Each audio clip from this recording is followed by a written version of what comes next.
वो स्थिति अब यूनाइटेड अरब अमीरात की हो गई है। ये पूरा का पूरा जो तेल को लेके है, ये ट्रंप को खुश करने के लिए है। जाहिर है कि ओपेक का एक प्रोडक्शन का एक लिमिट है, और ट्रंप को खुश करने के लिए यूएई ने ये दिखाया है कि देखो, हम इससे बाहर निकल जाएंगे तो हम जितना प्रोडक्शन बढ़ाना चाहें बढ़ा सकते हैं, और उससे दुनिया भर में तेल की कीमत जो है वो नहीं कह के तो यही गया था कि न्यूक्लियर प्रोग्राम हम उनका खत्म करने वाले हैं। अब पता चला कि न्यूक्लियर प्रोग्राम ही बाद में डिस्कस हो रहा है, और जो चीज पहले से प्रॉब्लम थी भी नहीं, माने चौबे गए छब्बे बनने दूबे बन के आ गए कि भाई वो हरमुज वाला तो कोई मामला ही नहीं था। अब हरमुज ही जब उस पे पहले राउंड की डील हो रही है, तो बड़ा मुश्किल होगा ट्रंप को कि वो अपने डोमेस्टिक ऑडियंस को इसको बेचेगा। नाम से ही पता चल रहा है organisation of petroleum exporting country, यानी वो ममालिक जो पेट्रोलियम एक्सपोर्ट करते हैं। हालांकि दुनिया के और जो बहुत सारे ऐसे भी ममालिक हैं जो तेल एक्सपोर्ट करते हैं, जो ओपेक का हिस्सा नहीं है। लेकिन ओपेक के साथ एक दूसरी ऑर्गेनाइजेशन है जिसका नाम है ओपेक प्लस। प्रोग्राम दुनिया मेरे आगे में तमाम नाजरीन और सामीन का इस्तकबाल है। मैं हूं आपका मेज़बान सैयद खुर्रम रजा, कौमी आवाज़ का डिजिटल एडिटर। ये प्रोग्राम नेशनल हेरल्ड, नवजीवन और कौमी आवाज़ की जानिब से पेश किया जा रहा है। सौरभ शाही साहब, आज के इस पॉडकास्ट में हम एक निहायत अहम और दिलचस्प मौजू पर आपसे राय जानना चाहते हैं। हालिया आलमी हालात में तवानाई की सियासत ने एक नया रुख इख्तियार कर लिया है, और इस तनाजुर में ये सवाल बहुत अहम हो जाता है कि मुत्तहदा अरब इमारात यानी यूएई ने ओपेक से अलग होने का फैसला क्यों किया। इस फैसले के पस मंजर में कौन से माशी, सियासी और स्ट्रेटेजिक अवामिल कार फरमा है। साथ ही हम अपने क़ारीन के लिए ये भी समझना चाहेंगे कि ओपेक दरअसल क्या है, इसके क़याम का मकसद क्या था, और आज के दौर में आलमी तेल की मंडी पर इसका क्या असर किसी हद तक बाकी है। मजीद ईरान और अमेरिका के दरमियान बढ़ती हुई कशीदगी के पेश नज़र ये जानना भी ज़रूरी है कि मुमकिन जंग या तनाज़े का मुस्तकबिल क्या हो सकता है, और ख़ित्ते पर इसके क्या असरात मुरतब हो सकते हैं।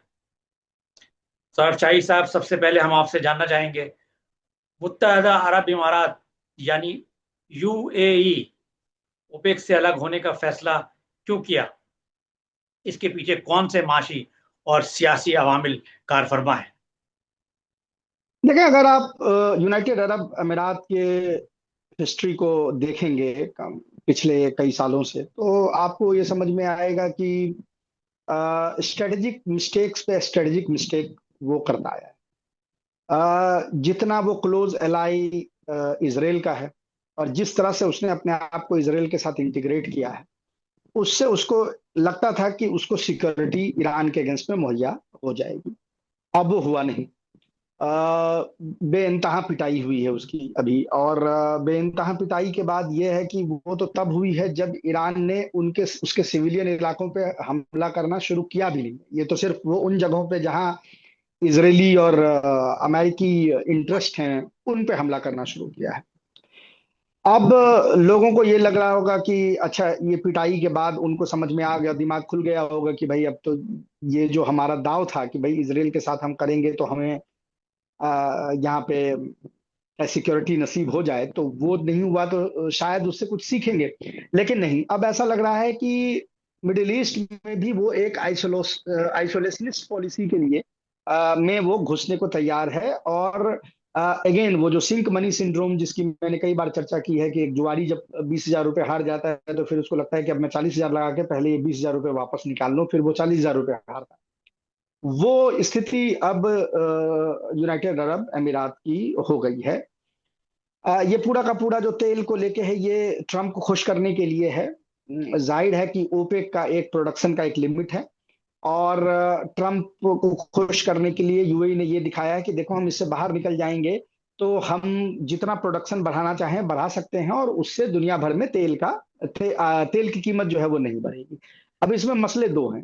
इसमें मसला है दो, ये है कि जो ऑलरेडी ईस्ट वेस्ट पाइपलाइन है, जिसके थ्रू वो तेल सप्लाई कर रहा था सऊदी अरब के थ्रू, उसकी एक्सेस उसको कम हो जाएगी, क्योंकि जाहिर है वो ओपेक के अंदर था, और सऊदी अरब खुद देखेगा कि वो कैसे इसको यानी मिटिगेट कर सकता है, क्योंकि ये सिचुएशन सऊदी अरब के लिए सही नहीं है।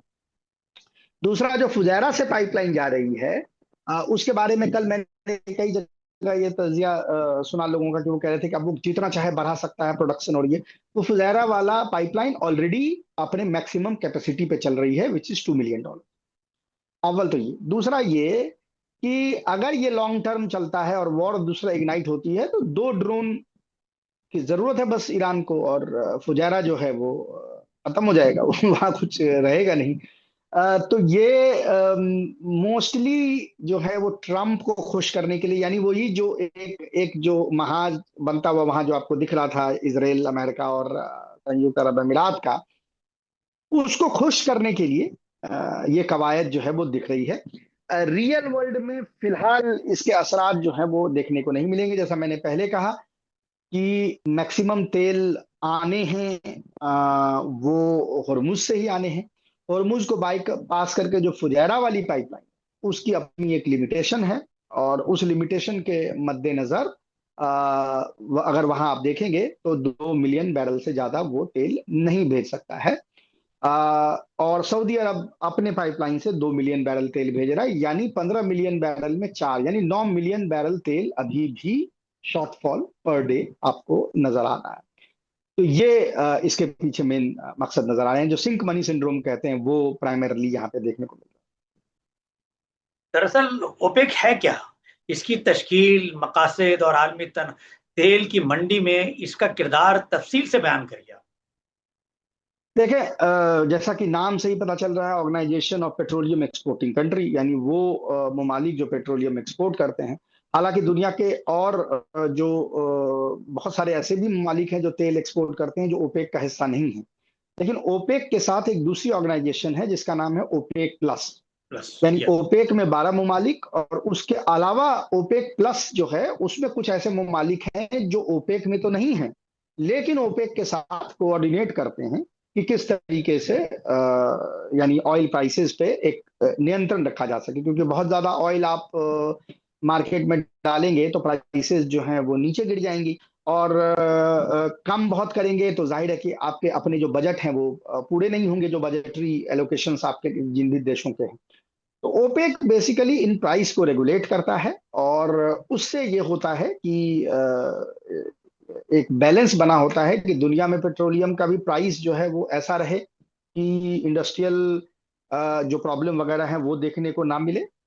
और साथ ही साथ ये भी होगा, दूसरा ये भी होता है कि जो कंट्रीज ये तेल का उत्पादन कर रही हैं, उनके जो अपने जो बजटरी यानी डिमांड्स हैं उन कंट्री के, उसको ये फुलफिल करता रहे, और ये मोर और लेस ये सही तरीके से काम करता रहा है।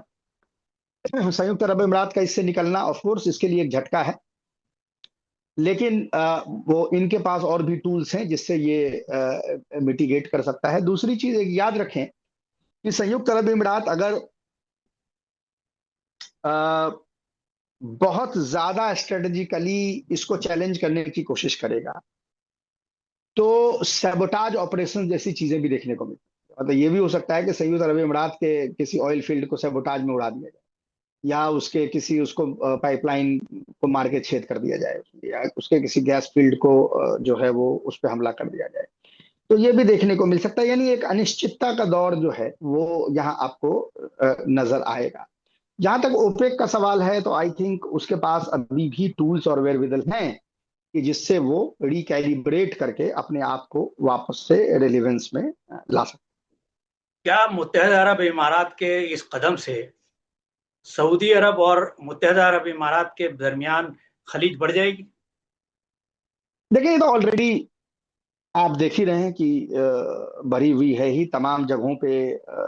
वो प्रॉब्लम्स आपको सूडान हो, चाहे लिबिया हो, चाहे वो यमन हो, उन जगहों पे हमने वो देखा है। अभी जब हमला हो रहा था तो एक थोड़ा बहुत एक यकजहती जो है वो देखने को मिली, लेकिन अभी भी इंटरेस्ट सबके अलग है। सऊदी अरब ने पाकिस्तान से कह के ये जो मीडिएशन है वो शुरू करवाया।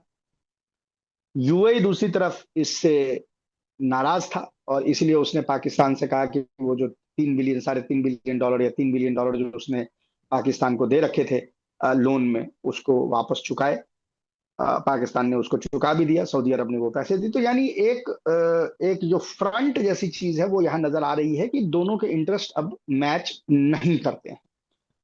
सऊदी अरब के पास अभी भी वेरविदल है कि अगर वो ये जो भी एक रीजनल सिक्योरिटी आर्किटेक्चर बने, अगर उसमें ईरान, सऊदी अरब, कुवैत और सॉरी कतर और ओमान शामिल हो जाते हैं, और बाद में शायद उसमें कुवैत भी शामिल हो जाएं, तो फिर बहरेन और यूएई को अलग थलग किया जा सकता है। और यूएई का इस सिक्योरिटी आर्किटेक्चर से बाहर रहना उसके सिचुएशन को और अनटेनेबल बनाएगा। यानी बाकियों को तो पता है कि भाई जब तक हम हमला नहीं करेंगे हम पे हमला नहीं होगा, लेकिन यूएई के साथ अगर वो इस सिक्योरिटी आर्किटेक्चर का हिस्सा नहीं बनता है, जो भी रीजनल सिक्योरिटी आर्किटेक्चर अभी उभर के आएगी इस वॉर के बाद, तो ये ईरान के पास हमेशा ईरान के पास एक आप कह सकते हैं ऑप्शन हो, बहाना हो, ये रहेगा कि वो यूएई पे सबोटाज ऑपरेशन या हमला कर सकता है, कहते हुए कि इसराइल के जो एजेंट्स हैं और इसराइल का जो मेन लॉन्चिंग ग्राउंड है वो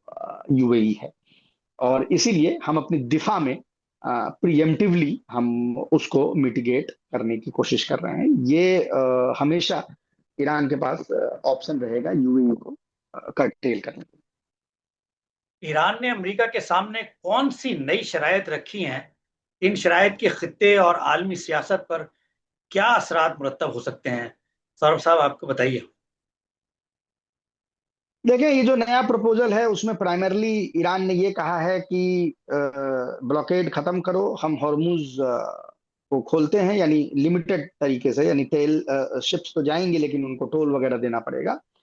और न्यूक्लियर वेपन वाली जो बात है, जो न्यूक्लियर प्रोग्राम वाली बात है, जिसको अमेरिका ये कहता है कि न्यूक्लियर वेपन बनाना चाहता है, उस पे बातचीत जो है वो बाद में करेंगे। अब मसला ये ट्रंप के साथ है कि ये प्रपोजल वो अपने डोमेस्टिक ऑडियंस को कैसे बेचेगा, क्योंकि वो कह के तो यही गया था कि न्यूक्लियर प्रोग्राम हम उनका खत्म करने वाले हैं। अब पता चला कि न्यूक्लियर प्रोग्राम ही बाद में डिस्कस हो रहा है, और जो चीज पहले से प्रॉब्लम थी भी नहीं, माने चौबे गए छब्बे बनने दूबे बन के आ गए कि भाई वो हॉर्मुज वाला तो कोई मामला ही नहीं था। अब हॉर्मुज ही जब उस पे पहले राउंड की डील हो रही है तो बड़ा मुश्किल होगा ट्रंप को कि वो अपने डोमेस्टिक ऑडियंस को इसको बेचेगा कैसे। असली तो ये है क्योंकि भाई देखें, चुनाव नजदीक आने वाले हैं, और लगातार जो है ट्रंप के रेटिंग्स जो हैं वो डोमेस्टिकली और बाहर भी वो गिरते जा रहे हैं। तो उसको भी देखना पड़ेगा कि किस तरीके से ये इसको मैनेज ट्रंप कर पाते हैं। उन्होंने ये कहा है कि वो इससे बहुत खुश नहीं इस प्रपोजल से, लेकिन उन्होंने आउटराइट उसको रिजेक्ट भी नहीं किया। और अगर उनके लेटेस्ट आप सोशल मीडिया ट्वीट्स को देखेंगे तो एक चीज वो बार बार इसमें कहते हैं, वो ये कहते हैं कि भाई ईरान का जो सिस्टम है वो चरमरा गया है, और वो हमसे कह रहा है कि बातचीत, यानी वो अब प्रोजेक्शन, यानी वो जो उनकी अमेरिका की अपनी स्थिति है उसको वो ईरान पे प्रोजेक्ट करने की कोशिश करते हैं। हालांकि इसमें कई एनालिस्ट हैं, कई तज्जियाकार जो हैं वो ये कहते हैं कि इसके दो पहलू हो सकते हैं। अव्वल तो बहुत लोग ये कहते हैं कि भाई ट्रंप चूंकि उतना स्मार्ट आदमी ही नहीं है कि उसको सिचुएशन सही में समझ में आए कि वो कहाँ फंसा हुआ है, और वो अपनी एक ख्वाबों की दुनिया में रह रहा है जिसमें कि वो चीज लिखता है जो उसको लगता है कि ऐसा हो रहा है, यानी डिल्यूजन में डिल्यूजनल है। पर बाज लोग ये भी कह रहे हैं, और इस हवाले से जेडी वांस का भी ये कहना है कि पेंटागन, जो पीट हेगसेथ के अंदर पेंटागन है, वो ही गलत रिपोर्टिंग, गलत इंटेलिजेंस उसको मुहैया करा रही है, और गलत इंटेलिजेंस मुहैया कराने से हो यूं रहा है कि डोनाल्ड ट्रंप को सही सिचुएशन ही पता नहीं है। उसको वही चीजें बताई जा रही हैं जिसको सुन के वो खुश हो, और शायद इसीलिए वो सही तरीके से जिसको कह सकते हैं कि वो सिचुएशन को एनालाइज नहीं कर पा रहे। अब ये हो सकता है कि इसमें ऑप्शन ए भी सही हो, ऑप्शन बी भी सही हो सकता है कि ऑप्शन ए और बी दोनों सही, यानी ये दोनों चीजें हो सकती हैं। तो वो डिल्यूजन से वो कब बाहर निकलते हैं, ये डिसाइड करेगा कि ये डील आगे किस तरह होगी या नहीं। ईरानी वजीर खारजा अब्बास इराक्ची के हालिया दौरा अम्मान और मॉस्को को आप किस नज़र से देखते हैं सौरभ साहब? क्या ये सफारती पेशरफ किसी बड़े माहदे या तब्दीली की तरफ इशारा है?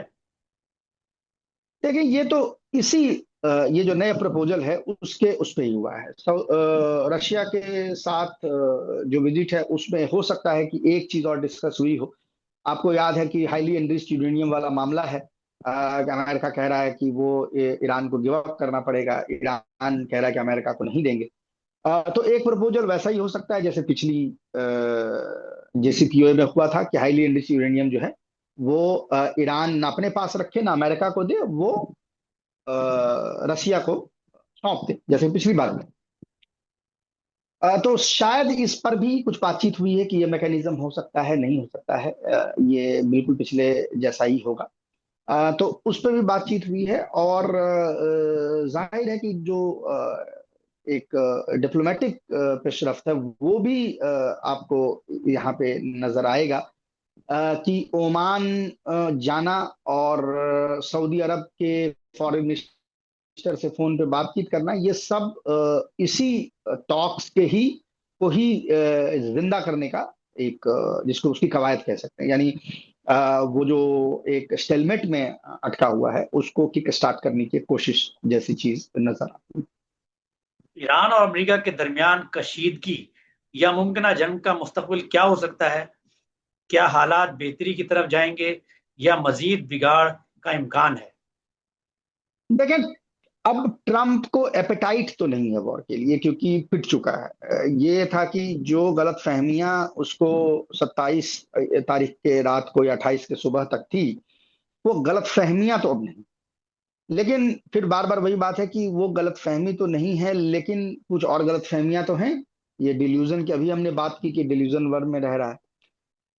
अब वो डिल्यूजनल कब तक है, इसीलिए मैं कोई किसी किस्म की प्रोडिक्शन ट्रंप के मामले में इसलिए नहीं कर सकता, क्योंकि हम एक नॉर्मल इंसान की बात नहीं कर रहे हैं। हम एक उस इंसान की बात कर रहे हैं जो डिल्यूजन में रह रहा है, तो ख्वाबों की दुनिया में रह रहा है। मतलब ऐसा लग रहा है कि परीखाना हो एक, और उसमें जो है वो घूम रहा हो, तो वो उसमें प्रेडिक्शन बड़ा जो है मुश्किल हो जाता है। हाँ, अमेरिकन इंटेलिजेंस की जो रिपोर्ट है, या जो इंडिपेंडेंट और इंटेलिजेंस एजेंसीज दुनिया के, उनका ये कहना जरूर है कि अमेरिका की मिलिट्री सलाहियत इतनी नहीं है कि वो इस जंग को जीत सके। अब ये इंफॉर्मेशन, ये रियलाइजेशन ट्रंप को है या नहीं है, नहीं कह सकते। तो लेट्स सी कि क्या होता है। प्रेडिक्शन ट्रंप के मामले में बड़ा मुश्किल है। ये थे हमारे मेहमान सौरभ कुमार शाही, जो ओपेक और इससे जुड़ी सियासत पर तफसील से रोशनी डाल रहे थे।